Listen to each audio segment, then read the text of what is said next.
Why are we in a universe where everything has to eat something else in order to survive?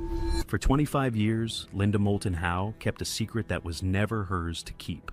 Navy officers, NORAD personnel, military contractors. One by one, they called her on their deathbeds and described the same thing. Something massive, something ancient, something engineered, buried beneath the Antarctic ice. Mainstream geologists have long believed that ancient humans never settled on Antarctica because of its hostile climate. But incredibly, satellite images revealed a curious formation emerging from the ice. They made her promise not to speak, then they died. And Linda watched their names disappear until she was the last person alive holding every piece of this story. That's when she made the decision that terrified her more than the secret itself. She went public, looked into a camera, and said, "Before I die, I must tell the truth, because if I stay silent, this dies with me." What these men encountered in Antarctica, what they saw over a mile beneath the ice, is something no government has ever denied. No denial, not once. And it all starts with a man on a ridge in 1982, staring at something that should not exist. The man on the ridge.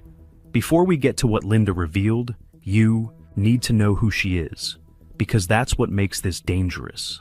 Linda Moulton Howe is not a conspiracy theorist. She is an Emmy Award-winning investigative journalist, 4 decades interviewing military personnel, scientists, government officials. She built her career on verified credentials, corroborated sources, and documented evidence. And for 25 years, dying men kept calling her, because she was the only person they trusted to tell the world what they saw.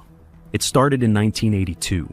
A Navy flight engineer, whose identity Linda has protected to this day, was running a routine supply mission from McMurdo Station to a remote research camp deep in the Antarctic interior. Somewhere over the ice sheet, an equipment malfunction forced the crew to set down on an exposed ridge, wind hammering the fuselage so hard the metal screamed. Temperatures brutal enough to burn exposed skin in seconds.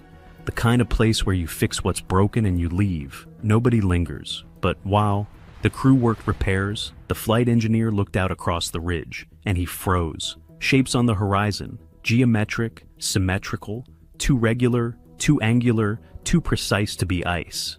He moved closer, close enough to see what looked like the top of a massive structure, partially exposed where wind and time had stripped the ice away. Angular, solid, made of something that was clearly not natural. Before he could reach it, the radio crackled. Return to McMurdo. Immediately. No explanation. When they landed, intelligence officers were already waiting.